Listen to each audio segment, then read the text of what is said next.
तस्मात् गजाननमहर्निशम् अनेकदं तं भक्तानाम् एकदन्तमुपास्महे। गुरुर्ब्रह्मा गुरुर्विष्णु गुरुर्देवो महेश्वरः गुरुर्साक्षात् परब्रह्म तस्मै श्री गुरवे नमः। पूज्यन्तं राम रामेति मधुरं मधुराक्षरम् आरुह्य कविताशाखां वन्दे वाल्मीकिकोकिलं।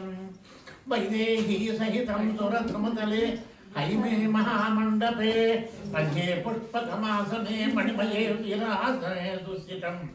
अग्रे वाचयति प्रभञ्जनसुते तत्त्वं मुनिभ्यः परं व्याख्यान्तं भरतादिभिः परिवृतं रामं भजे श्यामलं केयूरादिविभूषितं वमाङ्कश्चित जानकी परिनिलसत्कोदण्डदण्डं करे चक्रं चोर्ध्वकरेण बाहुयुगले शङ्खं शरं दक्षिणं बिभ्राणं जलजातपत्रनयनं भद्राभिमुद्रिस्थितं केयूरादिविभूषणं रघुपतिं सौमित्रियुक्तं भजे। वाल्मीकिर्मुनिसिंहस्य कवितावनचारिणां शृण्वन् रामकथानादं को न याति परां गतिं। गोष्पदीकृतवाराचं वसिकीकुशराक्षसं रामायणं महामाला रत्नं वन्दे अनिलात्मजं। यत्र यत्र रघुनाथकीर्तनं तत्र तत्र कृतमस्तकाञ्जलिं भर्तवारि परिपूर्णलोचनं మారుతిం నమత రాక్షసాంతకం. శ్రీ గురుభ్యో నమః. భక్తజనులందరికీ కూడా నమస్కారాలు, మొట్టమొదటిగా నమస్కారాలు తెలియజేసుకుంటూ ఇవాళ 4వ రోజులోకి ప్రవేశించాం. 4వ రోజులోకి ప్రవేశించాం. ఇంతవరకు అనేకమైనటువంటి ఘట్టాలు చెప్పుకోవడం జరిగింది. దశరథ మహారాజు గారు స్వర్గస్థులైపోయారు. తర్వాత రాముడు సీతతోటి లక్ష్మణుడితోటి అరణ్యవాసానికి వెళ్ళిపోయాడు. అక్కడి నుంచి భరతుడు వచ్చాడు. ఇవన్నీ కూడా నేను చెప్పుకున్నాం. భరతుడు వశిష్ఠ మహర్షి యొక్క సూచన మేరకి తండ్రికి అంత్యక్రియలు చేశాడు. మీకు ఒక అనుమానం, నిన్న సాయంకాలం వచ్చి ఉండాలి. భరతుడికి 4 దశరథ మహారాజుకి 4 కొడుకులు. 2 కొడుకులేమో కేకే రాజ్యానికి వెళ్ళిపోయారు. 2 కొడుకులేమో అరణ్యవాసానికి వెళ్ళిపోయారు. అవసాన కాలంలో ఒక్క కొడుకు కూడా దగ్గర లేడు. నోట్లో గుక్కిడు తులసి నీళ్లు పోయడానికి కూడా కొడుకులు లేరు. మరి ఆ కొడుకుల కోసం ఆయన ఎంత తపస్సు చేశాడు, ఎన్ని దానాలు చేశాడు, ఎన్ని వేల ఆవులు దానం చేశాడు, ఎన్ని బ్రాహ్మణులకు దానం చేశాడు. ఎంత వ్యర్థమైపోయినట్టునే అశ్వమేధ యాగం చేశాడు. తర్వాత పుత్రకామేష్టి యాగం చేశాడు. చాలా శ్రమపడ్డాడు. అయితే కారణం ఏమిటి అంటే, ఒకసారి దశరథ మహారాజు వయసులో ఉండగా, ఇంట్లో 40-50 సంవత్సరాల వయసు ఉండగా రాజుగారు ఏం చేశారంటే వేటకి వెళ్ళారు. వేటకి వెళ్ళి అనేకమైనటువంటి వేటకి వెళ్ళడం ఎందుకు అంటే, ప్రజలు కోరుతారు ఏమంటే ఇప్పుడు మీ క్రూర మృగాలన్నీ కూడా మా గ్రామాల మీద వచ్చి మా జంతువుని తినేస్తున్నాయి, మమ్మల్ని బాధపడుతున్నాయి అనేటప్పుడు రాజుగారు వేటకి వెళ్ళి ప్రజల యొక్క కోరికను తీరుస్తారు. అది రాజు వృత్తి. అది ఆ విధంగా వెళ్ళినప్పుడు ఒక రాత్రి అడవిలో ఉండిపోయాడు. అతనికి శబ్దవేది విద్య వచ్చును. శబ్దవేది అంటే అర్థం ఏమిటి అంటే, చీకట్లో చూసి బాణం వేయడం అన్నమాట. ఏదైనా శబ్దం వస్తుంది, ఒక పక్షి అరిచింది అంటే ఆ అరుపు ఎక్కడి నుంచి వచ్చిందో చూసి ఆ అరుపు యొక్క శబ్దాన్ని బట్టి బాణం వేసేవాడు. ఒకసారి ఏమైందంటే, ఒక కుర్రవాడు ఒక బిందితోటి కొండతోటి నీళ్లు పట్టుకెళ్ళడానికి ఒక చెరువు దగ్గరికి వచ్చాడు. ఆ అబ్బాయి పేరు ఏమిటంటే శ్రవణుడు. తల్లిదండ్రి బాగా ముసలివాడు, కనీసం నడవలేకపోతున్నారు. వాళ్ళకి దాహం వేసింది. సమీపంలో చెరువు ఉంది. ఆ చెరువు దగ్గరికి వెళ్ళి నీళ్లు ముంచుతున్నాడు కొండతోటి. ముంచుతుంటే ఏమైందంటే బుడ బుడ బుడ బుడ బుడ శబ్దం వచ్చింది. అప్పుడు దశరథ మహారాజు ఏమనుకున్నాడంటే, ఏదో ఏనుగు వచ్చింది తొండంతో నీళ్లు తాగుతోంది అనుకున్నాడు. ఏమండి అని అనుకుని ఆ శబ్దము వచ్చినటువంటి వైపుకి బాణాలు వేశాడు. ఎప్పుడైతే బాణం వేశాడో అయ్యో అని చెప్పి గట్టిగా కేక వేశాడు ఆ శ్రవణ కుమారుడు. గబగబా భయపడిపోతూ వచ్చాడు దశరథుడు. మా నాన్నగారు మా అమ్మగారు అసలు పాపం ఎలా ఉన్నారు, ఎలా తీసుకెళ్ళేవాడు అంటే, కామెడీ వేసుకుని ఈ బుట్టలో తల్లిని ఓ బుట్టలో తండ్రిని తీసుకెళ్ళేవాడు. అంత మాతాపితరులకు సేవ చేస్తూ ఉండేవాడు. మీకు రామాయణం గురించి నేర్చుకోవాలి చాలా చెప్తున్నాను. మొట్టమొదటి రామాయణం నుంచి మనం నేర్చుకోవాల్సింది చాలా ఉంది. పెద్దవాళ్ళు అయిన తర్వాత వాళ్ళని వృద్ధాశ్రమంలోనూ అనాథాశ్రమంలోనూ చేర్చేస్తే మనకి అంటే ఎవరి పరిస్థితులు వాళ్ళు ఎవరిని నేను విమర్శిస్తున్నాను కాదు. అంచేత ఈ మా నాన్నగారు మా అమ్మగారు మా నాన్నగారు దాహంతో బాధపడుతున్నారండి, కాబట్టి మా నాన్నగారు నీళ్ళు ఇవ్వండి అని. ఆయన దాహం తీర్చండి అని శ్రవణ కుమారుడు అన్నాడు. అతను కుండతోటి నీళ్లు పట్టుకెళ్ళిన తర్వాత ఆ శ్రవణకు ఆయన తండ్రి ఏం చేశాడంటే కావిట్లో ఉన్నాడు. నిజంగా తన కొడుకే వచ్చాడు అని చెప్పని అలా చెయ్యి వేశాడు. చేతి మీద ఆభరణాలు ఉన్నాయి, కొడుకు కాదు. బాబు మీరు ఎవరు అని చెప్పారన్నప్పటికీ నేను ఈ రాజ్యాన్ని పరిపాలించేటువంటి దశరథ మహారాజుని, నా కొడుకు ఏడి అని అడిగాడు. అప్పుడు చెప్పాడు, అబద్ధం ఆడలేదు. వాళ్ళు సత్యము ఒకటి ధర్మం ఒకటి పట్టుకునే బతికారు వాళ్ళు, ఎంత కష్టాలు వచ్చినా. ఇక్కడ మీరు ఒక్క విషయం గుర్తించండి, ఆ చిన్న అబద్ధం ఆడేస్తే సరిపోయింది. ఆ ముసలాళ్ళకి తెలియదు కదా, మళ్ళీ దశరథ మహారాజుకు శాపం రాదు కదా చిన్న అబద్ధం ఆడితే. మీ అబ్బాయి వస్తున్నాడండి, నన్ను ముందుగా పంపించారండి దాహం తెచ్చుకోని చెప్పి వాడు దాహం తీసుకుని వెళ్ళిపోతే ఈ శ్రవణ కుమారుడికి తెలియదు కదా, శ్రవణ కుమారుడు మరణించాడు. ఇది ఎవరు కనిపెట్టలేరు కదా. కానీ అక్కడ సత్యం ధర్మం, ఇక్కడ సత్యం గురించి చెప్పుకోవాలని మరొక విషయం కూడా ఉంది. మనము పిల్లి పాలు తాగుతూ కళ్ళు మూసుకుని పాలు తాగుతుందని చెప్పి ఒక సామెత ఉంటుంది. ఏమిటంటే మన ఎవరు చూడట్లేదు కదా, మనం దొంగతనం చేసి ఇక్కడ ఏదో బంగారం గొలుసు పెట్టారా, సోఫాలో పెట్టారా, యజమాని మర్చిపోయాడు. పెడుతూ నేను జేబులో వేసుకుపోయాను, ఆయన చూడలేదు, మీరెవరు కూడా చూడలేదు. నువ్వు ఉదాహరణ చెప్తున్నా. కానీ చూసేవాళ్ళు 18 మంది ఉన్నారు. మీరు చూడకపోవచ్చు, యజమాని భార్య చూడకపోవచ్చు, ఇక్కడ వచ్చినటువంటి ప్రేక్షకులు ఎవరు చూడకపోవచ్చు, కానీ 18 మంది నేను చేసినటువంటి దొంగతనాన్ని వాడు చూస్తారు. లెక్కించుకోండి కావాలంటే సూర్యుడు చంద్రుడు, ఉదయము సాయంకాలం, పగలు రాత్రి, 4 వేదములు, తర్వాత పంచభూతములు, అష్టదిక్కులు, మనస్సు, ఇన్నయ్యే నేను లెక్కట్లేదు, మీరు ఏమైనా లెక్కటేనా? సరే అండి.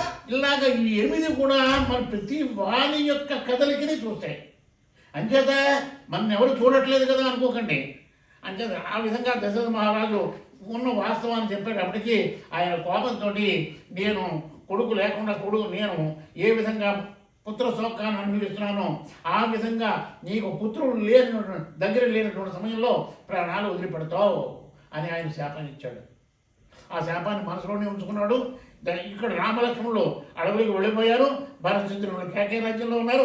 అప్పుడు కౌశల్యతోటి ఇంటికి వచ్చి భార్య కూడా చెప్పలే, కౌశల్యకి చెప్పాడు, ఇలా జరిగింది, నాకు శాపం ఉంది, అంచేత నా కొడుకులు ఎవరు లేకుండానే నేను మరణిస్తున్నాను అని. ఈ విధంగా మరణించాడు. భరతుడు రావడం, రాములు వారి యొక్క పాదుకలు తీసుకోవడం, అక్కడక్కడ ఆ అయోధ్య నగరానికి బయట నంది గ్రామం అనేటువంటి చోట ఒక సింహాసనం మీద పాదుకలు పెట్టడం, అతను రాజ్య పరిపాలన చేయడం అయిపోయింది. అక్కడతో అయోధ్యకాండ అయిపోయింది. ఇంకా అరణ్యకాండలోకి ప్రవేశించాం. ఒక 5 నిమిషాలు తీసుకోవాల్సి వచ్చింది. వెనకాల జరిగిన విషయాలు చెప్పడం ఒకటిను, తర్వాత దశరథ మహారాజు ఎందుకు పుత్రుడు లేకుండా మరణించారు అది నిన్న చెప్పలేదు నేను, అది కూడా చెప్పడం గురించి మళ్ళీ 5 నిమిషాలు తీసుకోవాల్సి వచ్చింది. ఈ అరణ్యకాండ అంతా కూడా రాక్షసులు మునులే, ఇంకెవరు కూడా లేరు. అనేక మంది రాక్షసులు ఎదురయ్యారు, అనేక మంది మునులు ఎదురయ్యారు. మొట్టమొదటి భరద్వాజని ఆశ్రమం దగ్గర నుంచి వెడితే ఆ భరద్వాజుని ఏం చెప్పి మమ్మల్ని ఎక్కడ మేము నివాసం ఉండడానికి మాకు సరి అయినటువంటి వసతి కలిగినటువంటి అనుకూలమైనటువంటి ప్రదేశం ఏదైనా చెప్పండి అని భరద్వాజుని అడిగేటప్పటికీ చెప్తాను, ఇక్కడ సమీపంలోనే అత్రి మహర్షి ఉన్నాడు. అత్రి మహర్షి భార్య పేరు అనసూయ. ఒకసారి అత్రి మహర్షి యొక్క ఆశీస్సులు కూడా తీసుకుని ఎదురుకి వెళ్ళండి అన్నాడు. సరే అన్నాడు. అత్రి మహర్షి ఆశ్రమానికి వెళ్ళేటప్పటికీ అత్రి మహర్షి రాముల వారి కోసం ఎదురు చూస్తున్నాడు. ఈ మునులు ఋషులు అందరికీ కూడా తెలుసును, రాముడు శ్రీ మహావిష్ణువు. రాముడు ఎక్కడ చెప్పలేదు, శ్రీ మహావిష్ణువే వస్తున్నాడు రాముని యొక్క రూపంతో, మనకి రాక్షసుల బెడద వదిలిస్తాడు, మన సుఖంగా తపస్సు చేసుకోవచ్చును, యజ్ఞయాగాదులు చేసుకోవచ్చు. అత్రి మహర్షి శ్రీరామచంద్ర ప్రభు కోసం ఎదురు చూస్తున్నాడు. అత్రి మహర్షి ఆశ్రమంలోకి వెళ్ళేటప్పటికి ఆ లక్ష్మణుని సీతని బయట ఉండమని ఈయన లోపలికి వెళ్ళేటప్పటికి గమ్ముని అత్రి మహర్షి లేచి రామ రావయ్య అన్నాడు. ఏదో ఇంటికి చుట్టాలు వస్తారని తెలుసున్నట్టుగా అప్పుడు బయట నుంచి ఆ లక్ష్మణ స్వామిని సీతాదేవిని కూడా రమ్మన్నాడు. వీళ్ళకి ఇవ్వాల్సినటువంటి అతిథి మర్యాదలు చేశాడు.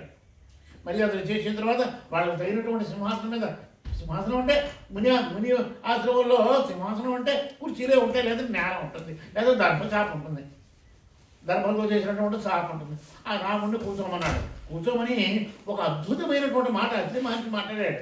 లోపల నా భార్య అనసూయ ఉంది, నీ భార్యని సీతాదేవిని తీసుకెళ్ళు, ఆవిడికి పరిచయం చేయి అన్నాడు. అలాగే గురుదేవ అని చెప్పి ఆ రాముడు ఏం చేశాడంటే అక్కడ ఉన్నటువంటి సీతాదేవిని లోపలికి తీసుకెళ్ళాడు. ఆవిడ అనేకమైనటువంటి కుశల ప్రశ్నలు వేసింది. అమ్మ నీ గురించి నేను విన్నానమ్మా, నీ పెళ్ళికి నేను రాలేకపోయాను, పెళ్ళి ఎలా జరిగింది, నీ భర్త ఎలా జరిగాడు, అన్ని పెళ్లి విషయాలన్నీ కూడా అడిగింది. ఇప్పుడు మనం పెళ్ళికి వెళ్ళకపోతే మీరు అత్తారు ఏం నగలు పెట్టారు, లేదా పుట్టింటారు ఏ నగలు పెట్టారు, లేదా భోజనాలు ఎలా పెట్టారు, ఏదో మంచి చెడ్డ మాట్లాడుకుంటాం కదా. పెళ్ళికి వెళ్ళిన వాళ్ళ దగ్గర నుంచి వెళ్ళిన వాళ్ళు తెలుసుకుంటాం కదా. అలాగే ఈ అనసూయాదేవి అత్రి మహర్షి భార్య సీతాదేవిని అడిగింది. అడిగిన తర్వాత అనేకమైన కుశల ప్రశ్నలు వేసి, అమ్మ నువ్వు చాలా పుణ్యాత్మురాలివి, కారణం ఏమిటి అంటే నువ్వు మహారాజు గారి యొక్క కూతురివి, అసూర్యం పశ్యమి, కానీ నువ్వు నీ భర్త యొక్క అడుగుజాడలలో నడవడం కోసం నువ్వు కష్టాలు ఓర్చుకో, కష్టాలకి లెక్క పెట్టకుండా నువ్వు వనవాసానికి వచ్చావు. దానికి నేను పూర్తిగా నీకు ఆశీస్సులు తెలుపుతున్నానని ఇంకొక మాట ఉంది. అమ్మ ఆవిడకి అంగరాగాదులు ఇచ్చింది. అంగరాగాదులు అంటే ఇప్పుడు మనం స్నోలు అవి రాసుకుంటాం చూసారా, పౌడర్లు, అలాంటి అంగరాగాలు ఒంటికి రాసుకునేటువంటి చందనము ఇలాంటివి ఇచ్చింది. అప్పుడు అవి ఇస్తూ ఏమందంటే, అమ్మ ఇవి పాడైపోవు, ఎక్స్పైర్ అయిపోవు, ఎప్పుడు నిత్యం సువాసన వెదజల్లుతూ ఉంటుంది అని చెప్పని ఇంకొక మాట కూడా అంది. అని ఏమిటంటే, ఒకసారి నీ మంగళసూత్రం చూపిస్తావా అని చెప్పి సీతాదేవిని అనసూయ అడిగింది. నీ మంగళసూత్రం చూపిస్తావా అంటే, నీ మంగళసూత్రం చూపిస్తావా అనేటప్పటికీ సాధారణంగా ఎవరు కూడా ఈ కాలం కాదు, పూర్వకాలంలో మంగళసూత్రాన్ని ఎవరికి చూపించారు, ఒక్క భర్తకి తప్ప. ఇలా గుండెల మీద వేలాడుతూ బయట వాళ్ళకి కనిపించకూడదు. ఏమంటే ఒక విషయం చెప్తాను. ఈ సందర్భంలో నేను ఎవరిని కూడా విమర్శించడం లేదు.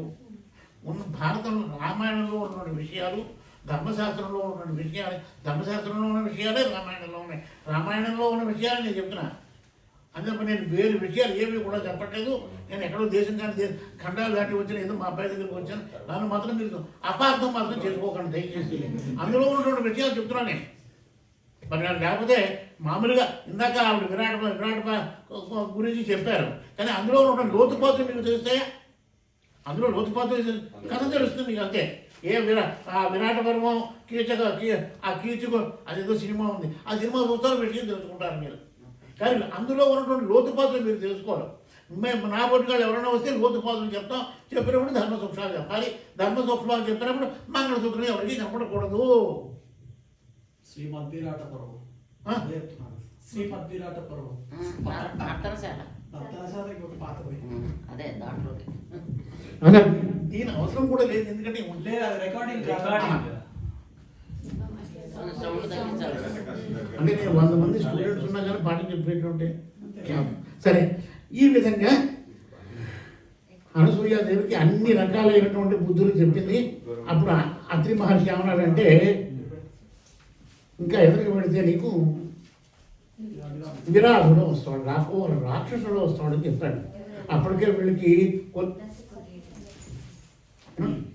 కొన్ని దృష్టాంతాలు కనిపిస్తున్నాయి. లక్ష్మణుడు ఏమన్నాడంటే, అన్నయ్య ఏవో పిట్టలు ఆలుస్తున్నాయి, కొన్ని పక్షులు ఎడమవైపుగా వెళుతున్నాయి, పలానా పక్షి కుడివైపుగా వెళ్ళింది, మనకి ప్రాణాపాయం లేదు కానీ ఏదో ప్రమాదకరమైనటువంటి ఘట్టం, భయంకరమైనటువంటి యుద్ధం జరిగేటువంటి ఘట్టం జరగబోతుంది అన్నయ్య, జాగ్రత్తగా ఉండు అన్నారు. ఆ అత్రి మహర్షి ఆశ్రమంలోంచి బయటకు వచ్చారు. వచ్చేటప్పటికి ఒక బ్రహ్మాండమైనటువంటి ఒక రాక్షసుడు తాడి చెట్టు అంత పొడుగున్నాడు. శరీరం అంతా కూడా రక్తం కారుతోంది. ఎందుకు రక్తం కారుతుందంటే ఒక కనిపించినటువంటి ఒక ఏనుగుని చంపి దాని చర్మాన్ని ఒలిసి మాంసం తినేశాడు. అంతేకాకుండా అతను ఏం తిన్నాడో తెలిసిన 3 పులుల్ని తిన్నాడు. తర్వాత 5 సింహాన్ని తిన్నాడు. అంటే అతను ఎంత తింటో చూడండి. 12 శ్యామల వర్ణం కలిగినటువంటి జింకల్ని తిన్నాడు. ఇవన్నీ వాటిని తినేసిన తర్వాత వాటి యొక్క తలకాయల్ని సోలానికి గుచ్చి పైన ఒక ఏనుగు అప్పుడే తిన్నటువంటి ఏనుగు మాంసం ఏనుగు తలకాయలు దాన్ని గుచ్చి దాన్ని భుజాన్ని వేసుకుని వస్తున్నాడు గట్టిగా భీకరంగా అరుచుకుంటూ. రాముడు లక్ష్మణుడు చూశాడు. చూసి బాణాలతో కొట్టారు, లొంగలేదు. ఎన్ని రకాలుగా ప్రయత్నం చేసినా కానీ ఆ విరాధుడిని చంపలేకపోతున్నారు. అప్పుడు రాముడు ఏమన్నాడంటే ఆ విరాధుడు అనేటువంటి రాక్షసుని నేల మీద పడగొట్టి వాడి పీకి మీద కాలు వేసి ఒక చెయ్యి గట్టిగా పట్టుకుని లక్ష్మణ గొయ్యి తవ్వి కుదురు కప్పడదాం అన్నాడు. ఎన్ని బాణాలకి అతను మరణించట్లేదు. సరే అన్నయ్య అన్నాడు. రాముడు అలా ఆ విరాధుడిని పట్టుకున్నాడు, లక్ష్మణుడు గొయ్యి తవ్వాడు. అప్పుడు విరాధుడు ఒక్కసారి గట్టిగా కేకెట్టాడు. ఆ కేక యొక్క అర్థం ఏమిటి అంటే నీకు రామావతారంలో రాబోయే కాలంలో రాముడు వస్తాడు, అక్కడతో నీకు శాపము విముక్తి అవుతుంది అని ఇంద్రుడు వరం ఇచ్చాడు. అతని పూర్వజన్మలో ఏంటంటే ధౌడు అనేటువంటి గంధర్వుడు ఉన్నాడు. ఆ గంధర్వుడికి ఒక కొడుకు ఉన్నాడు. ఆ కొడుకు ఒక 100 దివ్య సంవత్సరాలు తపస్సు చేశాడు బ్రహ్మగారి కోసం. తపస్సు చేసిన తర్వాత అతను ఏమన్నాడంటే వరం కోరుకోమన్నాడు. బ్రహ్మగారు ప్రత్యక్షంగా వరం కోరు, నాకు మరణం లేనటువంటి జీవితం ఇవ్వలేదు, అటువంటి జీవితం ఎవరికి బ్రహ్మ పుట్టినవాడు గిట్టక తప్పదు, దీర్ఘాయువు ఇమ్మన్నాడు, ఎక్కువ కాలం జీవించేటట్టుగా నాకు వరం ఇవ్వమన్నాడు. అలాగే అన్నాడు. బ్రహ్మదేవుడు వెళ్ళిపోయాడు. ఆ వరము వల్ల వచ్చినటువంటి గర్వంతో ఒకసారి దేవేంద్రుడి మీద యుద్ధానికి వెళ్ళాడు. మనకు అప్పుడే చావు రాదు, ఎప్పుడో 100 సంవత్సరాలకో 1000 సంవత్సరాలకో నాకు చావు వస్తుంది అని చెప్పి అని యుద్ధానికి వెళ్ళేటప్పటికి ఆ ఇంద్రుడు ఏం చేశాడంటే తన వజ్రాయుధంతో కొట్టాడు. కొట్టి నీకు నేను చంపేయకూడదు, నేను చంపగలను కానీ చంపకూడదు. ఎందుకు చంపకూడదు అంటే బ్రహ్మగారు ఇచ్చినటువంటి శాపం, బ్రహ్మగారు ఇచ్చినటువంటి వరం వల్ల నేను చంపకూడదు. కానీ ఒక రాక్షసుడుగా జన్మం అయితే అడవిలో సంచరిస్తూ ఉండు. అప్పుడు అతడు ఆ గంధర్వుడు ఇంద్రుని యొక్క కాళ్ళు పట్టుకొని అయ్యా నాకు తప్పు అయిపోయింది, నన్ను క్షమించండి అనేటప్పటికీ వెంటనే కోపం వచ్చినా కానీ వెంటనే వాళ్ళు క్షమించేటువంటి గుణం కల వాళ్ళ దేవతలు. సరే రాముడు వస్తాడు, రాముడు వల్ల నీకు శాప విమోచనం జరుగుతుంది అంటాడు. అని చెప్పిన తర్వాత రాముడు ఇలాగ కాలి మీద ఈ విషయం అంతా చెప్పేశాడు. విరాధుడు రాక్షసుడు, నన్ను ఎవరో చంపలేరు, నన్ను గోతులో కప్పెడితే నా ప్రాణం పోతుంది అంటాడు. అన్న తర్వాత లక్ష్మణుడు తీసినటువంటి గోతిలో ఈ విరాధుడిని పెట్టేసి కప్పెట్టిన తర్వాత అతడు తన మామూలు రూపాన్ని ధరించి గంధర్వ లోకానికి వెళ్ళిపోయాడు. ఆ విధంగా విరాధుని యొక్క వధ జరిగిన తర్వాత అక్కడికి సమీపంలోనే అగస్త్య మహర్షి యొక్క ఆశ్రమం. మనకి ఈ అరణ్యకాండ అంతా కూడా రాక్షసులు మునులే. అగస్త్యుడు ఉన్నాడు. అగస్త్యుడు రామాయణంలో చాలా గొప్ప పాత్ర. అనేక సార్లు విశ్వామిత్రుడు మనకి ఇంకా రాడు, రామాయణం పూర్తి అయిపోయా కానీ ఇంకా విశ్వామిత్రుడి యొక్క పాత్ర లేదు. అక్కడ వాళ్ళకి విద్యాభ్యాసం, వాడు యజ్ఞం చేసుకోవడం, ఆ యజ్ఞాన్ని రామచంద్రమూర్తి లక్ష్మణుడు కాపాడటం, ఆ తర్వాత వీళ్ళకి మిథిలా నగరానికి తీసుకెళ్ళడం, వివాహం అయిపోయిన తర్వాత ఇంకా విశ్వామిత్రుడి యొక్క పాత్ర మొత్తం రామాయణంలో చివరి వరకు ఎక్కడ రాదు. అతను విశ్వామిత్రుడు సంవత్సరం వెళ్ళిపోయి కాదు. ఇంకా అగస్త్యుడు మాత్రం పదే దర్శనమిస్తూ ఉంటాడు. అనేక చోట్ల దర్శనమిస్తుంటే ఆ విధంగా అగస్త్య మహర్షి యొక్క ఆశ్రమానికి రాముడు, లక్ష్మణుడు, సీత వెళ్ళారు.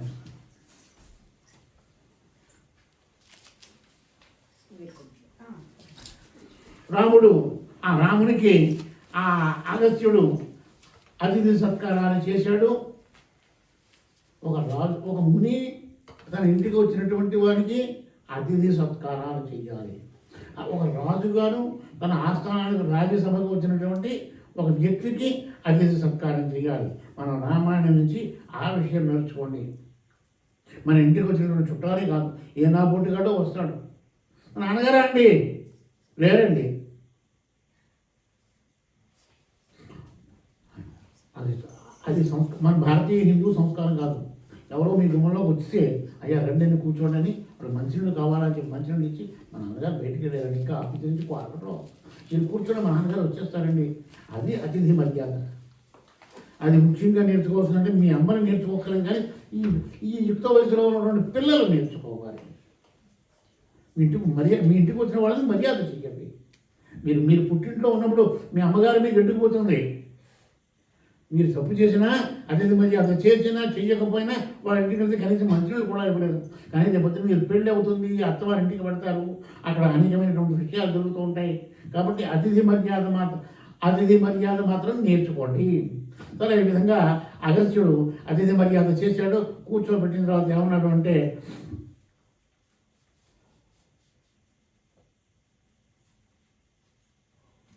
రామ, నా దగ్గరికి ఇంద్రుడు వజ్రాలు పొదిగినటువంటి కత్తిని ఒకటి, తర్వాత ధనస్సు ఒకటి, బాణాలు ఒకటి నీకు ఇమ్మని చెప్పి నా దగ్గర పెట్టి వెళ్ళాడయ్యా. ఈ బాణాలు ఎప్పుడూ తరగనటువంటి బాణాలు ఉన్నటువంటి అమ్ములు పొది, ధనస్సు, బంగారం పిడి ఉన్నటువంటి కత్తి నీకు మంచి ఇచ్చాడు అంటే అవి తీసుకోవయ్యా, రేపు పొద్దున నీకు భవిష్యత్తులో ఉపయోగపడతాయి అని చెప్పి అన్నాడు. అయిన తర్వాత అగస్త్యుడు ఏమన్నాడు అంటే, ఇక్కడ మరి నాకు ఆశ్రమం కావాలండి అంటే, మా ఆశ్రమం మీ ఆశ్రమమే ఉండదు, నాకు ఆశ్రమం కావాలి అన్నాడు. అనేటప్పటికీ అగస్త్యుడు వారు ఏమన్నారంటే, ఇక్కడ సమీపంలోనే పంచవటి ఉంది, ఈ పంచవటిలో ఆశ్రమం నిర్మించుకోండి అని చెప్పి అన్నాడు. ఆ విధంగా రాముడు, లక్ష్మణుడు, సీత అక్కడ నుంచి బహుదూరం నడిచి వచ్చి ఆ పంచవటికి వెళ్ళారు. పంచవటికి చేరుకున్నారు. అక్కడ చాలా సుందరమైనటువంటి ప్రదేశం. ఆ పంచవటి ఎక్కడ ఉంది అంటే గోదావరి తీరంలో ఉంది. చల్లటి గాలులు వీస్తున్నాయి, గోదావరి తీరంలో ఉంది.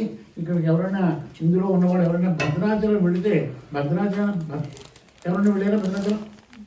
ఇందులో భద్రాచలం. ఆ భద్రాచలానికి ఒక 20 కిలోమీటర్ల దూరంలో పంచవటి ఉంది. అక్కడ నివాసం ఉండండి, అక్కడ మీకు వాతావరణం చాలా బాగుంటుంది అని అగస్త్యుడు చెప్పిన తర్వాత పంచవటికి వీళ్ళు నడిచి వెళ్ళారు. నడిచి వెళ్ళిన తర్వాత అక్కడ ఆ చక్కగా ఒక చక్కటి ప్రదేశాన్ని చూసుకున్నారు. ఆ లక్ష్మణుడు ఏం చేశాడంటే ఆ దుంగలు బాదులు తెచ్చి అక్కడ వాళ్ళకి ఒక పర్ణశాల ఏర్పాటు చేశారు. ఆ పర్ణశాలలో చక్కగా వాళ్ళు గడుపుతున్నారు. చాలా బాగుంది, చాలా చక్కగా ఉంది. కొంతకాలం అయ్యేటప్పటికీ అక్కడ ఒక చాలా దుర్మార్గురాలైనటువంటి, చాలా భయంకరమైనటువంటి ఒక స్త్రీ వాళ్ళ దగ్గరికి వచ్చింది. వచ్చి నన్ను పెళ్లి చేసుకోవాలా రామా అని అడిగింది. రాముడు అన్నాడు, నేను ఏకపత్ని వ్రతుని, నేను తిరిగి వివాహం చేసుకోను, నాకు భార్య ఉంది, అంచేత నువ్వు ఇక్కడ వద్దు. ఒక మా తమ్ముడు ఉన్నాడు, వాడి భార్య అయోధ్యలో ఉంది, వాడి భార్య లేదు ఇక్కడ, వాడిని పెళ్లి చేసుకో అని అన్నాడు. రాముడు ఇలా చెప్పడం తప్ప గొప్ప అనేటువంటిది మీకు తర్వాత చెప్తాను. వెంటనే ఆవిడ ఏం చేసింది అంటే, ఆవిడ కురూపిగా ఉంది, ముసలావిడైపోయిందయ్యా, నన్ను పెళ్లి చేసుకోవయ్యా అది పదే పదే రాముడిని వేధించేటప్పటికి రాముడు ఏమన్నాడంటే ఈ మాట అన్నాడు.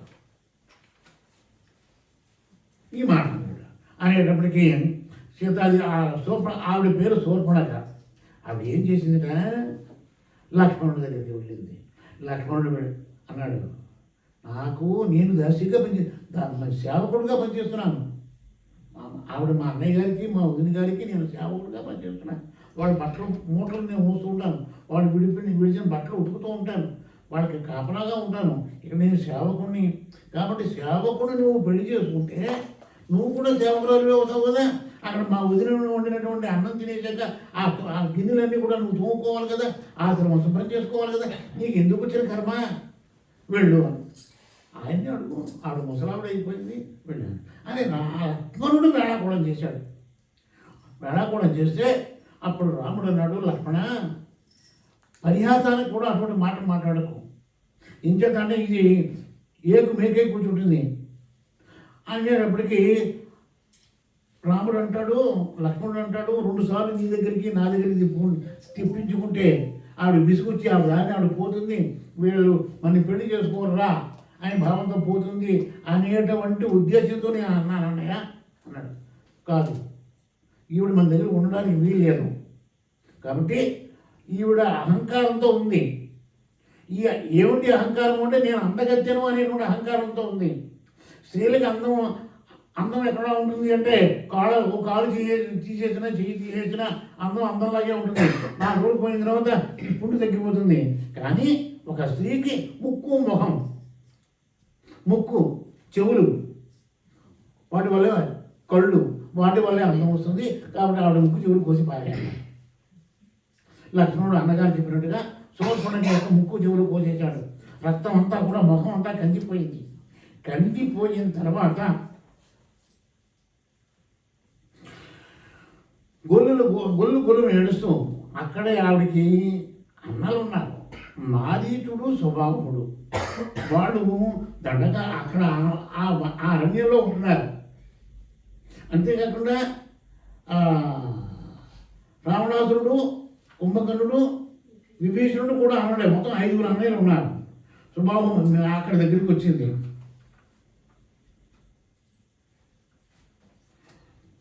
అన్నగారి దగ్గరికి వచ్చింది. అన్నయ్య, ఇక్కడ అడవిలో దశరథ మహారాజు గారి యొక్క జ్యేష్ఠ కుమారుడు శ్రీరాముడు ఉన్నాడు, తర్వాత లక్ష్మణుడు ఉన్నాడు, వాళ్ళు నన్ను చాలా అవమానించారు అని చెప్పి చెప్పలేదు. ఏడుస్తుంది. ఏడ్చేటప్పటికీ నువ్వు ఎందుకు ఏడుస్తున్నావు, నేను అన్నగారిని ఉన్నాను కదా, ఎందుకు ఏడుస్తావు నువ్వు, ఇద్దరి విషయం ఏమిటో చెప్పు అన్నాడు. అప్పుడు సీత ఆవిడ శూర్పణఖ ఏం చేసిందంటే,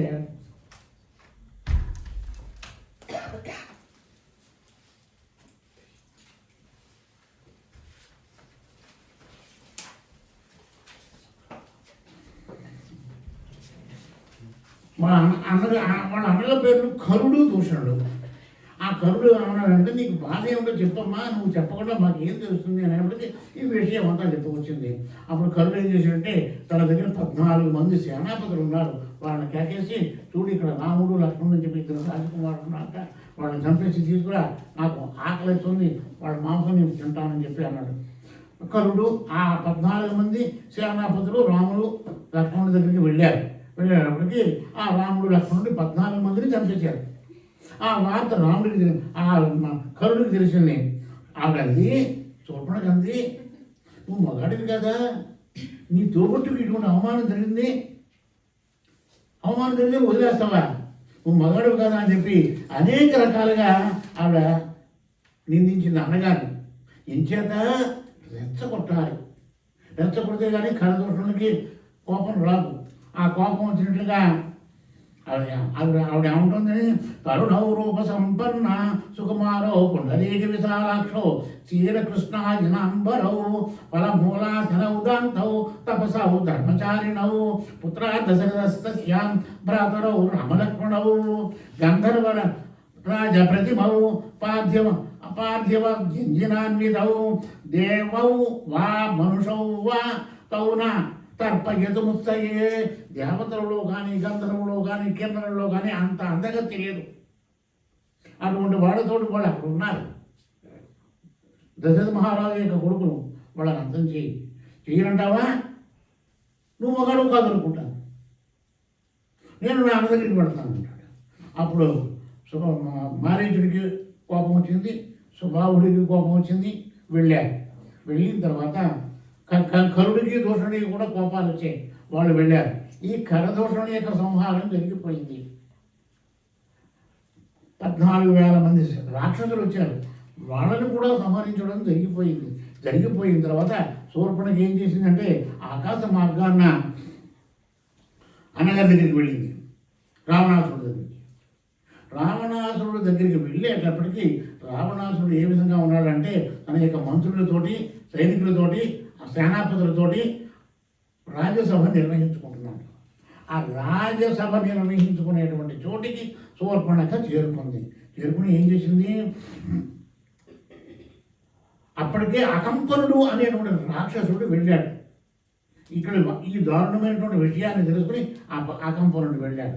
రాజుగారి దగ్గరికి వెళ్ళడానికి వాళ్ళకి పర్మిషన్ ఇవ్వాలి. ఒక సీఎం గారి దగ్గరకో లేదా పిఎం గారి దగ్గరకో వెళ్ళాలంటే వాళ్ళకి అపాయింట్మెంట్ ఉంటే కానీ లోపలికి వెళ్ళనివ్వరు. ఎవరికి? బయట వాళ్ళకి. అదే పిఎం గారు చంద్రబాబు నాయుడు గారు ఉన్నారు, వాళ్ళ భార్య వచ్చింది, ఆవిడకి పర్మిషన్ అక్కర్లేదు, అపాయింట్మెంట్ అక్కర్లేదు, డైరెక్ట్గా వెళ్ళారు.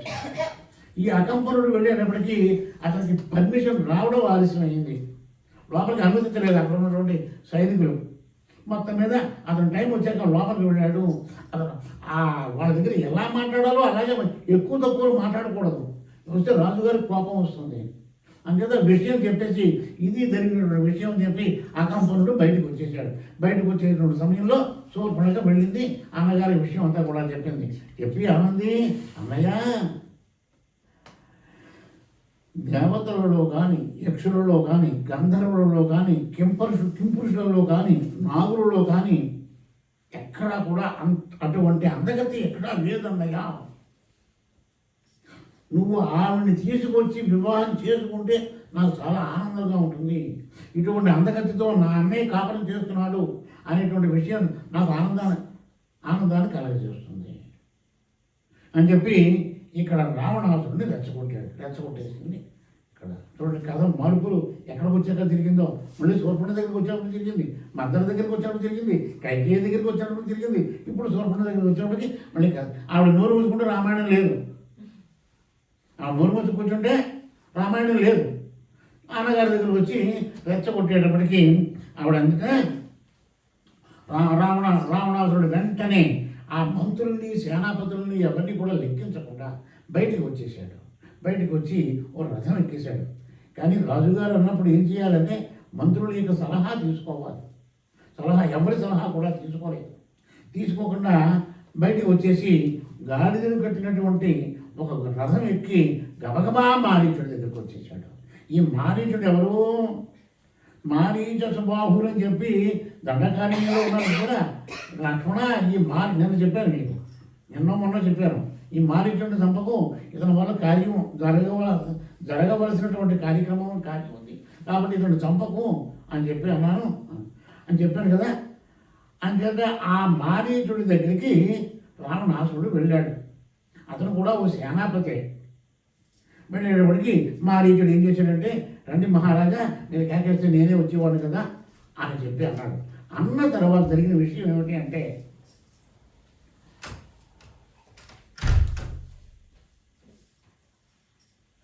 రావణాసుడు చెప్పాడు, ఇలా జరిగిందయ్యా. ఈ మారీచుడికి ఒక రాముడు అంటే భయం. ఎందుకంటే అతను 100 యోజనాల దూరం కొట్టేశాడు. విశ్వామిత్రుడి యొక్క యాగ రక్షణ జరిగే సమయంలో మారీచు తాటకని చంపాడు, సుబాహుని చంపాడు. తాటకని మాత్రం మారీచుడు సుబాహుని సంహరించాడు, తాటకని సంహరించాడు, మారీచుడిని వదిలేశాడు. బాణంతో కొట్టేవాడికి 100 యోజనాల దూరం వెళ్ళి పడ్డాడు. అప్పటి నుంచి రాముడు అంటే భయం.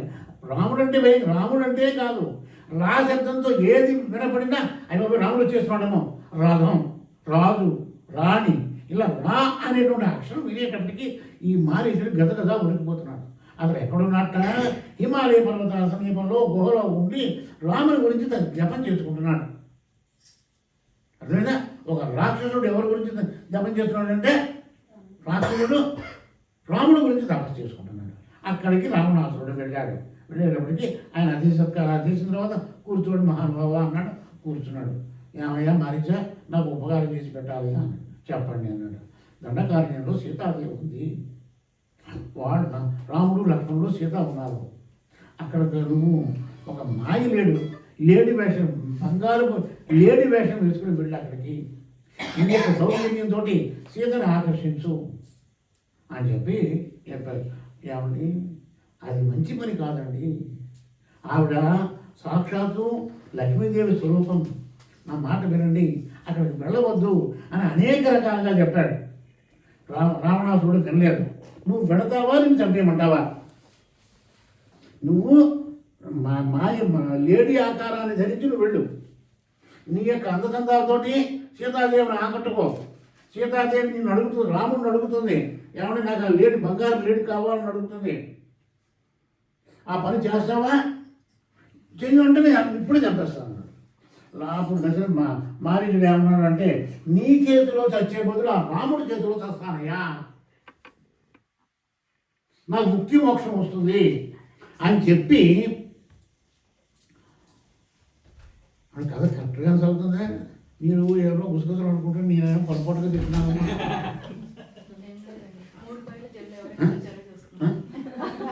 ఏమండి మూడు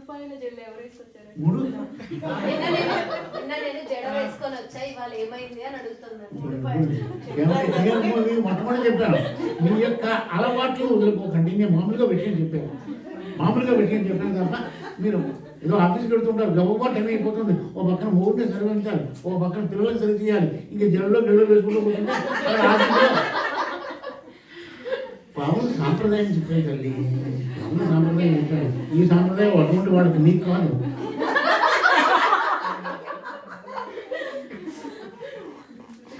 ఈ విధంగా జరిగిన తర్వాత మారీచుడు ఏం చేశాడంటే పంచవటి సమీపానికి వెళ్ళాడు. వెళ్ళి ఒక మాయలేడే రూపాన్ని ధరించి చెంగుని గంతులు వేస్తున్నాడు. ఏదో విధంగా సీతను ఆకర్షించుకోవాలి. ఆ గంతులు వేస్తున్నాడు. గడ్డి పరకలు నవ్వుతున్న పీకుతోంది, చెంగుని గంతులు వేస్తుంది, మళ్ళీ పరిగెడుతోంది, చెట్టు చాటుకు పెడుతోంది, మళ్ళీ వస్తుంది.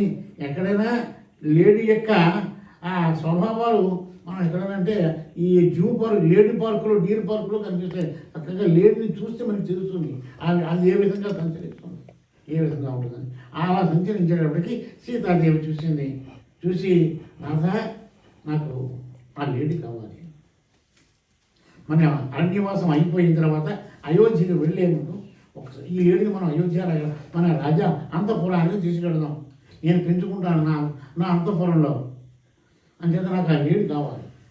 ఒకవేళ ఆ లేడీ దొరక్కపోతే కనీసం దాని యొక్క చర్మం అయినా తీసుకురండి అని చెప్పి ఆ సీతాదేవి రాముడిని అడిగింది. రాముడు అన్నాడు లక్ష్మణుడితో, లక్ష్మణ పెళ్ళి అయింది లగాయితీ ఈ రోజు వరకు కూడా ఎప్పుడు కూడా మీ వదిలి నన్ను ఏది కూడా అడగలేదు. ఆవిడ కోరినటువంటి కోరిక ఏమిటంటే ఇదే మొట్టమొదటి కోరిక. ఆవిడ కోరిక నేను కాదనలేను. దయచేసి నువ్వు వదిలిన రక్షణగా ఉంది, నేను పెడతానని చెప్తున్నాడు. అనేక చోట్లకి అనేక రకాలుగా ఆ మాయలేడి పరిగెత్తిస్తోంది. రాముడు బాణం పుచ్చుకొని ధనస్సు పుచ్చుకొని బాణం గురి చేసి పట్టుకుని పరిగెడుతున్నాడు. ఎక్కడ పట్టుకుందాం అనుకున్నా కానీ దొరకట్లేదు. ఈ విధంగా చాలా చాలా దూరం తీసుకువెళ్ళిన తర్వాత అక్కడ ఇంకా రాముడు ఏమనుకున్నాడంటే ఇది మనకి దొరికే వ్యవహారం కాదు, దీనికి అని చెప్పి బాణం వేశాడు. బాణం వేసేటప్పటికి బాణపు దెబ్బ ఎప్పుడైతే తగిలిందో ఆ లేడీ జ్ఞానం పడిపోయింది. మీకు నేను చెప్పాను కదా, కొన్ని విషయాల్లో వాళ్ళ యొక్క మరణ సమయంలో నిజరూపం బయట వెళ్ళిపోతుంది.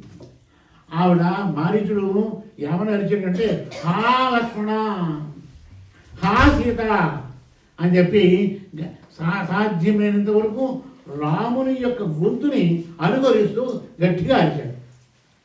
గట్టిగా అరిచేటప్పటికీ అరిచి ప్రాణం వదిలిపెట్టేటప్పటికి తన యొక్క రాక్షస రూపాన్ని ధరించేశాడు.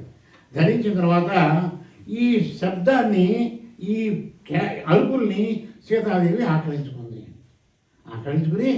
లక్ష్మణ, మీ అన్నగారు ఆపదలో ఉన్నారయ్యా, ఒకసారి వెళ్ళి మీ అన్నగారిని కాపాడు. అప్పుడు లక్ష్మణుడు అన్నాడు, వదిన, అన్నగారికి ఎటువంటి ఆపద రాదు, నువ్వు నిర్భయంగా ఉండు, అన్నగారు నేను కాపలాగా ఉండమన్నారు. వెంటనే సీతాదేవి కోపం వచ్చింది. ఎటువంటి పరుషమైనటువంటి మాట మాట్లాడింది అంటే, లక్ష్మణ, నీ మనసులో ఉన్నటువంటి దురూహ నాకు తెలిసింది, నేను అబ్జర్వ్ చేశాను, ఇంతకాలం గుర్తించలేకపోయాను. నువ్వు భరతుని యొక్క అనుచరుడివి, ఏదో విధంగా రాముడు చనిపోతే అప్పుడు నువ్వు నన్ను అనుభవించవచ్చు అనేటువంటి దుష్టమైనటువంటి కోరికతో నువ్వు ఉన్నావు. అని అనేక అనేక రకాలైనటువంటి మాటల్ని ఆ సీతాదేవి లక్ష్మణుని అంది. వదిన అలా కాదని అన్నాడు. ఆవిడ వినలేదు, చాలా పరుషు మాటలు మాట్లాడింది. ఇంకా ఆవిడ మాట్లాడేటువంటి పరుషు మాటలని భరించలేక వనదేవతలకు చెప్పి, ఓ వనదేవతలారా, నేను మా సీతమ్మని ఒంటరిగా వదిలిపెడుతున్నాను, ఈవిడ్ని కాపాడండి అని చెప్పేసి లక్ష్మణుడు ధనుర్బాణాలు పుచ్చుకుని వెళ్ళిపోయాడు. ఇక్కడ లోకంలో ఉన్నటువంటి ఒక రామాయణంలో ఉంది ఏమిటంటే, లక్ష్మణుడు గీత గీశాడు, ఆ గీత దాటి రాకూడదు, వదిన నీ వచ్చే వరకు గీత దాటుకున్నాడు అని చెప్పి కొన్ని రామాయణాల్లో రాశాడు. రామాయణాల్లో రాస్తే అది అబద్ధము. లక్ష్మణుడు గీత గీయలేదండి, వనదేవతలకి అప్పగించి వెళ్ళాడు. అక్కడ ఉన్న పక్షులకి, ఆ వృక్షాలకి, వనదేవతకి సీతాదేవిని అప్పగించి లక్ష్మణుడు వెళ్ళాడు. అక్కడికి వెళ్ళేటప్పటికి అక్కడ రాక్షసుడు చచ్చిపోయాడు. రాముడు తిరిగి వస్తున్నాడు. ఏమయ్యా లక్ష్మణ, నిన్ను వదిలి కాపలాగా ఉండమన్నాను కదా, వదిలేసి ఎందుకు వచ్చావు అన్నారు. సరే విషయం అంతా కూడా చెప్పిన తర్వాత రాముడు లక్ష్మణుడు బయలుదేరి వస్తున్నాడు. అంతటా జరిగిన విషయం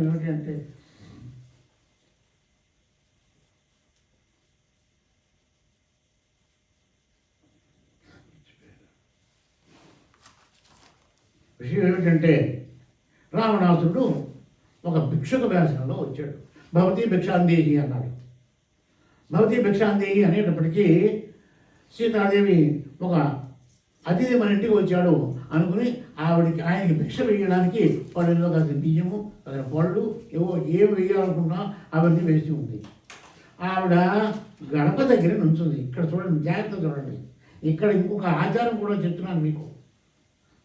మనం నేర్చుకోవాల్సినటువంటి మరొక ఆచారం కూడా చెప్తున్నాను. ఏమిటి అంటే, ఆవిడ గుమ్మం దగ్గర ఉంది రావణాసురుడు, ఆ భిక్షుకుడు బయట ఉన్నాడు. అమ్మ బయటకు వచ్చి భిక్ష వెయ్యి అన్నాడు. మన ఇంటికి మనం ఎవరో వస్తారు, వాళ్ళకు 100 రూపాయలు 500 రూపాయలు లేదా ఇవ్వాలి, లేదా మంచినీళ్ళు ఇవ్వాలి. మనం గడప లోపల ఉంచుకొని మంచినీళ్ళు ఇస్తామా? ఇవ్వకూడదు. అది ధర్మం, ఆచారం కాదు. మనం బయటికి వెళ్ళాలి. బయటికి వెళ్ళి ఆయనకి ఇవ్వాల్సిన డబ్బులు వేస్తారో, మంచినీళ్ళు వేస్తారో, భిక్ష వేస్తారో వెయ్యండి.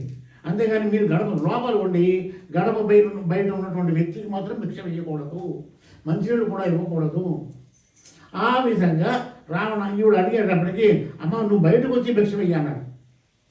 బయటకు వచ్చి భిక్ష వెయ్యి అంటే సీతాదేవి కొంచెంగా ఆలోచిస్తుంది. నువ్వు వచ్చి బయటకు వచ్చి భిక్ష వేస్తే నేను పట్టుకెడతాను, లేదా నాకు అక్కర్లేదు అని చెప్పి ఆ భిక్ష వృత్తిలో రూపంలో ఉన్నటువంటి రావణాసురుడు అన్నాడు. వెంటనే బయటికి వచ్చింది. బయటికి వచ్చేటప్పటికీ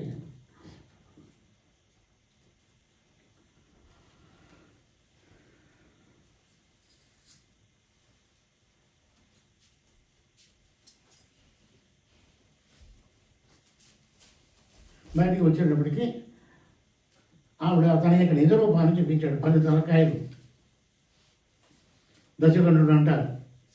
అయినప్పటికీ తన యొక్క నిజ రూపాన్ని చూపించాడు. ఆవిడ్ని భూమిలోంచి ఎత్తుకుపోయడం లేదు. తన కుడి చేతితోటి అమ్మ యొక్క జుట్టు పట్టుకున్నాడు కుడి చేతితోటి. ఇది రామాయణంలో ఉన్నటువంటి శ్లోకం. ఎడమ చేతితోటి ఆవిడ తొడ మీద చెయ్యేశాడు. ఆవిడ గింజుకుంటూ రథంలో పెట్టేశాడు. అదే సమయంలో దశరథ మహారాజు గారి యొక్క స్నేహితుడైనటువంటి జటాయువు ఉన్నాడు. అంత క్రితమే జటాయువు ఉన్నాడు. ఆ జటాయువు పక్షి. ఓ రోజున రాముడు ఈ పంచవటి తీరంలో నువ్వు ఎవరివి అంటే, మీ నాన్నగారికి నేను, దశరథ మహారాజు గారికి నేను స్నేహితుడిని, మీరు అడవిలో ఉన్నారు, మీ యొక్క యోగక్షేమాలు చూసి మిమ్మల్ని కాపాడడానికి ఇక్కడికి వచ్చాను అని చెప్పి అన్నాడు. అప్పటి నుంచి జటాయువు అక్కడే వీళ్ళ ఆశ్రమం దగ్గరే ఉన్నారు. అయితే ఈ విషయాన్ని జటాయువు చూసింది. సీతాదేవిని రావణాసురుడు ఎత్తుకుపోతున్నాడు. ఒక్క నిమిషం ఉంది.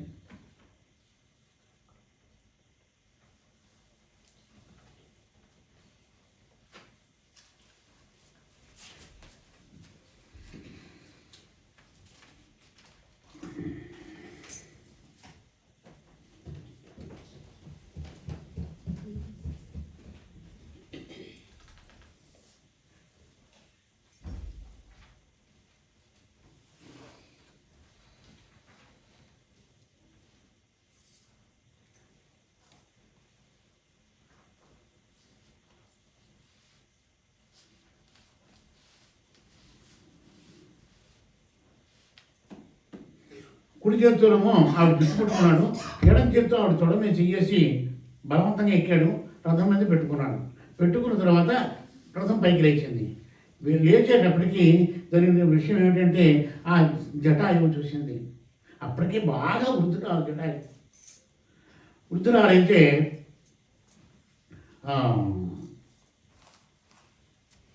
జటాయువు యుద్ధం చేసింది. రాముని యొక్క కిరీటం, రావణాసుడి యొక్క కిరీటాన్ని కొట్టింది, సారథిని చంపేసింది, రథాన్ని ముక్కలు చేసేసింది. ఎన్ని చేసినా కానీ రావణాసురుడు లొంగలేదు. ఆఖరికి తన యొక్క కాలి గోళ్ళతోటి రావణాసురుడిని పీకేటప్పటికి రాముడికి కోపం వచ్చి ఆవిడని వదిలేసి, సీతాదేవిని వదిలేసి కత్తి పుచ్చుకుని ఆవిడ యొక్క రెక్కలు నరికేశాడు. నరికేసేటప్పుడు ఆ జటాయువు కింద పడిపోయింది. పడిపోయిన తర్వాత రావణాసురుడు మరో రథంలో సీతాదేవిని తీసుకుని వెళ్ళిపోయాడు. అంటే సీతాదేవిని తీసుకుని వెళ్ళినటువంటి వ్యక్తి ఎవరు అంటే రావణాసురుడు. ఆ విషయం ఇంతవరకు ఎవరికి తెలుసు అంటే ఒక జటాయువుకు ఒక్కడికే తెలుసు, ఇంకెవరికి కూడా తెలియదు. సరే, వీళ్ళు రాముడు లక్ష్మణుడు బాధపడుతూ రాముడు ఏడుస్తున్నాడు. చూడండి, సాక్షాత్తు శ్రీ మహావిష్ణువు భార్య గురించి ఎక్కడ ఏడవడం జరగలేదు, కానీ ఇక్కడ రాముడు ఏడ్చాడు. రాముడు ఎందుకు ఏడ్చాడంటే రాముడు మానవుడు కాబట్టి ఏడ్చాడు. అర్థమైనా మీకు? ఇప్పుడు అతడు మానవుడు, దేవుడు అనుకోకండి మీరు. రాముడు దేవుడు అనుకుంటే మీరు రామాయణం చదవక్కర్లేదు. దేవుడు అంశతో వచ్చినటువంటి మానవుడు. తల్లిదండ్రులను తండ్రి మాట విని 14 సంవత్సరాలు అరణ్యవాసం చేశాడు, దేవుడు కాబట్టి చేశాడు. మీరు రాముడిని ఎప్పుడూ కూడా శ్రీ మహావిష్ణువు యొక్క రూపంగా భావించి రామాయణం చదవద్దు. రాముడు మానవుడే, మానవుడు కాబట్టి తండ్రి మాట విన్నాడు. మీకు మీ పెద్దవాళ్ళు రాముడు దశరథుని మాట విన్నాడు అని బుద్ధుడు చెప్తుంటే రాముడు దేవుడు కాబట్టి విన్నాడు, నేను దేవుడిని కాదు, నేను ఈ మాట వినవలసిన పని లేదు అంటాడు పిల్లాడు. రాముడు దేవుడు కాబట్టి 14 సంవత్సరాలు అరణ్యవాసం చేశాడు. సీతాదేవిని వదిలి రావణాసురుడు ఎత్తుకుపోతే వెళ్ళి యుద్ధం చేశాడు, లంకలోకి వెళ్ళాడు. దేవుడు కాబట్టి చేశాడు, నేను ఎక్కడ చేయను, దాన్ని అది ఏడుస్తుంది, నేను ఇంకో పెళ్లి చేసుకుంటాను అంటాడు. అంచేత ఎప్పుడు కూడా రామాయణాన్ని మీరు రాముడు దేవుడు అనే భావంతో చదవకండి. రాముడు మానవుడే, మనం ఎలా బతకాలో రాముడు చెప్తున్నాడు. ఏ విధంగా బతకాలి, మన జీవన సరళి ఏ విధంగా ఉండాలి అని రాముడు చెప్తున్నాడు. అర్థమైనా మీకు? ఆ విధంగా జటాయువు కొన ఊపిరితో ఉంది. అక్కడికి రాముడు లక్ష్మణుడు వచ్చారు.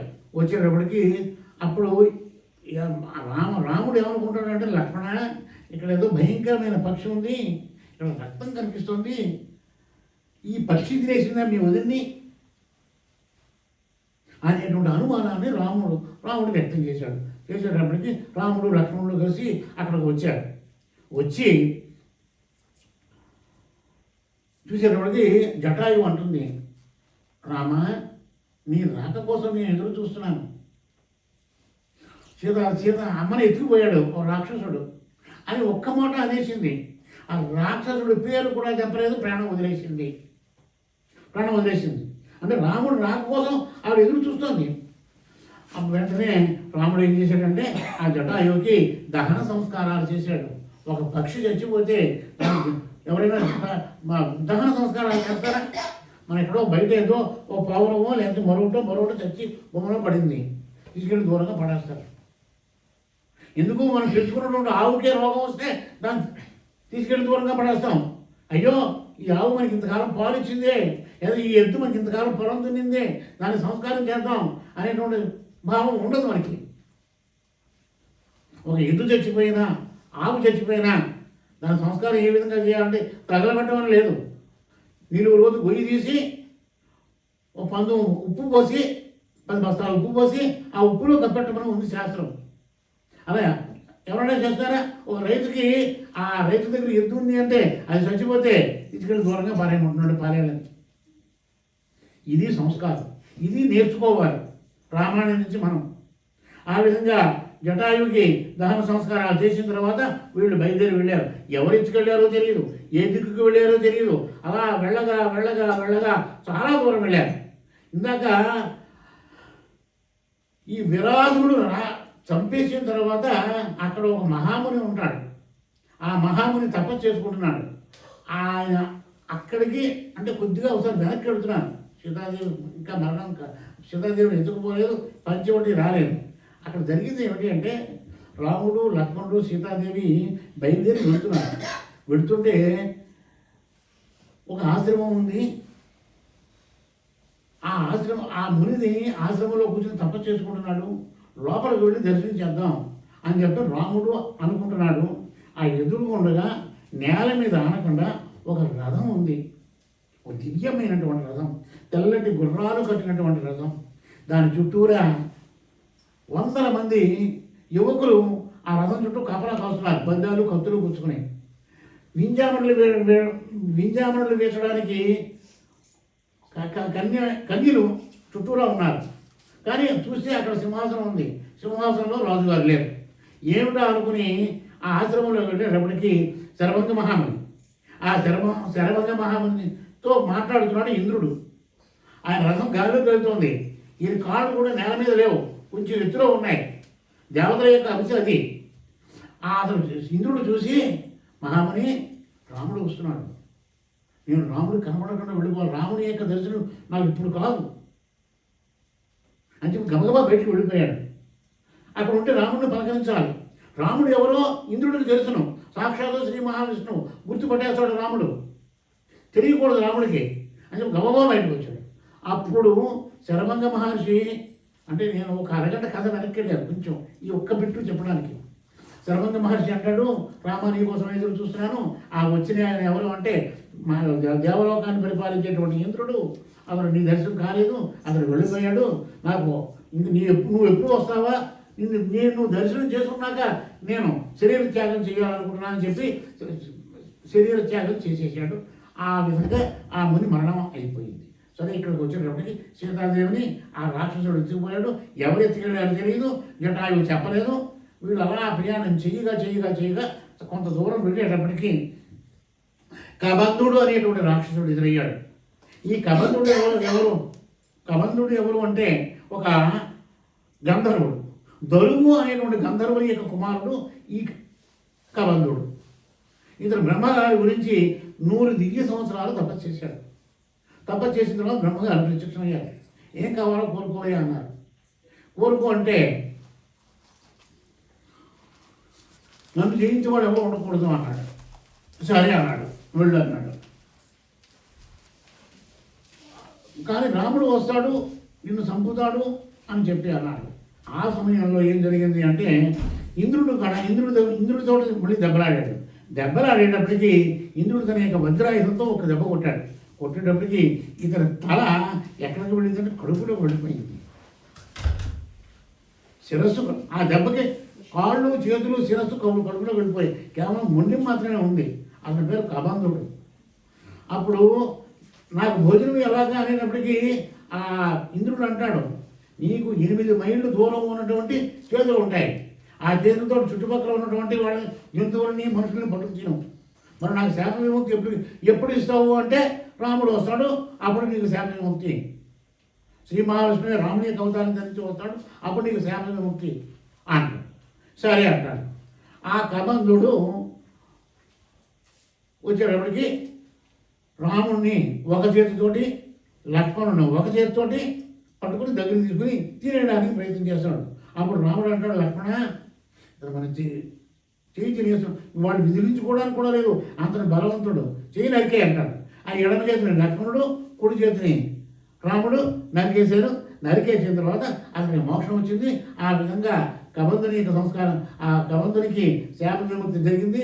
అతను గంధర్వలోకానికి వెళ్ళిపోయాడు. వెళ్ళిపోయిన తర్వాత అలా వెళుతూ ఉండగా ఏం జరిగింది అంటే, ఇక్కడ కొద్దిగా కథని నేను డైవర్ట్ చేస్తాను, ఒక 10 నిమిషాలు తెలియచేస్తాను. కిష్కింధ రాజ్యాన్ని వాలి పరిపాలిస్తున్నాడు. ఈ వాలి ఎవరు అంటే సూర్యభగవాను యొక్క కుమారుడు. ఆ వాలికి తమ్ముడు ఉన్నాడు సుగ్రీవుడు. చక్కగా రాజ్యాన్ని పరిపాలించేటువంటి సమయంలో ఏం జరిగింది అంటే, దుందువి అనేటువంటి రాక్షసుడు వచ్చి, రాక్షసుడు ఏం చేశాడు, సముద్రుడి దగ్గరికి వెళ్ళి నాతో యుద్ధం చేయమన్నాడు. బాబు నీతో యుద్ధం చేయలేనురా, ఆ యుద్ధం చేయాలి అనేటువంటి కండూతి ఎక్కువ. కండూతి అంటే చేతులు దొరద. సముద్రం నేను చేయలేను బాబు, ఈ ఉత్తర దిక్కులో హిమవంతుడు ఉన్నాడు, ఆ హిమవంతుడి దగ్గరికి వెళ్ళి అడుగు అన్నాడు. హిమవంతుడి దగ్గరికి వెళ్ళి అడుగు అనేటప్పటికీ ఆ హిమాలయ పర్వతాల దగ్గరికి వెళ్ళాడు. ఆ హిమవంతుడు కూడా ఏమన్నాడంటే, నా వల్ల కాదయ్యా బాబు, నేను యుద్ధం చేయలేను, కిష్కింధ రాజ్యాన్ని వాలి పరిపాలిస్తున్నాడు, అక్కడికి వెళ్ళు అన్నాడు. అక్కడ వెళ్ళు, ఆ వారితో యుద్ధం చేయి అన్నాడు. వారితో యుద్ధం చేశాడు. యుద్ధం చేసేటప్పటికి ఆ వాలి ఏం చేశాడు, ఇతడు చంపేసి ఒక 100 యోజనాల దూరం ఒక తన్నుతున్నాడు, వెళ్ళి పడ్డాడు. అది అయిపోయిన తర్వాత ఒక రాక్షసుడు ఆ వారిని యుద్ధానికి పిలిచాడు. పిలిచేటప్పుడు వాలి కూడా యుద్ధం బాగా చేస్తాడు. అతను వాలి గురించి చెప్పుకోవాలంటే చాలా ఉంది. కాస్త విజయార్జునుడిని ఓడించాడు. రావణాసురుడిని రావణాసురుడు వాలి మీదకి యుద్ధానికి వస్తే అక్కడ మళ్ళీ రావణాసురుని యొక్క అంతఃపురంలో రావణాసురుడు లేకపోతే మా రాజుగారు రావణాసురుడు 4 సముద్రాల్లోనూ పొద్దున సంధ్యావందనం చేసుకోవడానికి వెళ్ళేవాడు. మా రాజుగారు సంధ్యావందనం చేసుకోవడానికి వెళ్ళారు, ఆయన వచ్చే వరకు కూర్చోంటే అతను ఆ రాక్షసు వాడు ఏం చేశాడంటే కూర్చోకుండా రావణాసురుడు నేనే వెళ్తానని చెప్పి అన్నాడు. వారి దగ్గరికి వెళ్ళాడు. వాలి క్రియగంట చూశాడు. ఓహో ఎవడో వస్తున్నాడు అనుకున్నాడు. అనుకుని వాలి యొక్క రావణాసురుడి యొక్క 2 సంకల్లోనూ 2 చేతులు ఇరికించుకుని దక్షిణ సముద్రం దగ్గరికి వెళ్ళాడు. స్నానం చేశాడు, సంధ్యావందనం చేసుకున్నాడు, తర్పణాలు ఇచ్చుకున్నాడు. ఉత్తర సముద్రం దగ్గరికి వెళ్ళాడు, పడమర సముద్రం దగ్గరికి వెళ్ళాడు, తూర్పు సముద్రం దగ్గరికి వెళ్ళాడు. అంతవరకు ఈ జీవి అలా గిలగలాడుతూ ఉన్నాడు. అంతఃపురంలోకి వెళ్ళిన తర్వాత అక్కడ బంధించేయమన్నాడు. ఒక్క వారికి మాత్రమే రావణుడు లొంగాడు. వారిని జయించేవాళ్ళు ఎవరు లేరు, రావణాసురుడిని జయించేవాళ్ళు ఎవరు లేరు. ఇది ఎక్కడ వస్తుంది అంటే ఉత్తరాఖండలో వస్తుంది. రాముడు అయిపోయిన తర్వాత పట్టాభిషేకం అగ్నివాసం చేశాక పట్టాభిషేకం చేసిన తర్వాత ఈ రావణాసురుడిని జయించిన వాళ్ళు ఎవరు లేరా అంటే అప్పుడు ఋషులు చెప్తారు, ఉన్నారు, వాలి ఉన్నారని చెప్తారు. అటువంటి వాలి ఏం చేశాడు, ఆ రాక్షసుడు యుద్ధానికి వచ్చేటప్పటికి ఆ రాక్షసుడిని తరువుకుంటూ వెళ్ళాడు. అక్కడ కొంత దూరం వెళ్ళేటప్పటికి ఈ రాక్షసుడు ఎదిగో చెరువుగా ఒక గుహలో దూరాడు. వెనకాల వాలి కూడా దూరాడు. ఇంచుమించుగా 1 ఏడాది పాటు యుద్ధం చేశాడు. యుద్ధం చేసిన తర్వాత ఆ ఏడాది పాటు అంతవరకు ఆ సుగ్రీవుడు ఏం చేశాడంటే ఆ గుహకు బయటగా ఉన్నాడు. అన్నగారు ఎప్పుడు వస్తాడా అని. కొంతకాలం 1 ఏడాది సమయం అయ్యేటప్పటికీ ఆ గుహలోంచి భయంకరమైనటువంటి కేకలు వినిపించాయి. తర్వాత రక్తం ప్రవాహంగా వస్తుంది. అప్పుడు సుగ్రీవుడు అనుకున్నాడంటే అన్నని ఆ రాక్షసుడు చంపేశాడు అనుకుని ఒక బండరాయిని ఆ గుహకు అడ్డంగా పెట్టేసి సుగ్రీవుడు వెళ్ళిపోయాడు. అక్కడికి వెళ్ళి అక్కడ సుగ్రీవుడు తప్పు లేదు పాపం, మంత్రులకు చెప్పాడు. మరి ఇలా జరిగింది, రక్తం ప్రవాహంగా వచ్చింది, మరి అక్కడ నేను ఒక బండరాయిని గుహకి అడ్డంగా పెట్టేసి వచ్చాను అంటే అప్పుడు మంత్రులందరూ రాజు లేని రాజ్యం ఉండకూడదు అని చెప్పి వాళ్ళందరూ కలిసి ఇతన్ని రాజుగా ప్రకటించేశారు. ప్రకటించిన తర్వాత సుగ్రీవుడు రాజు అయిపోయాడు లంక కిష్కింధ రాజ్యానికి. తర్వాత కొద్దికాలం అయ్యేటప్పటికి వాలి వచ్చాడు. అవునవురా, నేను రాకుండా ఉండడానికి రాయి అడ్డం పెట్టేసావు గుహకి అని చెప్పి అనేకమైనటువంటి నిష్ఠురోక్తులు తమ్ముడిని పలికిన తర్వాత తమ్ముడిని తరిమి కొట్టేశాడు కిష్కింధ రాజ్యం నుంచి. ఆ తమ్ముడికి ఒక భార్య ఉంది, రుమ. ఆ భార్యను కూడా తానే అనుభవించసాగాడు. ఇది వారి యొక్క చరిత్ర. ఇక్కడికి వచ్చేటప్పటికి అక్కడ సుగ్రీవుడు ఏం చేశాడంటే ఇంకా సుగ్రీవుడిని తరిమి కొట్టాడు. మొత్తం అన్ని దిక్కులకి వెళ్ళాడు. ఎక్కడికి వెళ్ళినా సరే వారి తరిమి కొడుతున్నాడు. అక్కడ ఒక పర్వతం ఉంది. ఆ పర్వతం మీదకి శరభంగుడు అనేటువంటి తపస్సు చేసుకుంటుంటే రావణాసురుడు ఈ వాలి ఏం చేశాడంటే చంపినటువంటి ఈ రాక్షసుని యొక్క శిరస్సుని ఒక్క బాణంతో వేసేటప్పటికి ఆ ఆశ్రమం అంతా కూడా రక్తమైపోయింది. అప్పుడు ఆ మహాముని ఏం చేశాడంటే ఎవరు వేశారని పరీక్షలు చూసేటప్పటికి వాలి వేశాడు.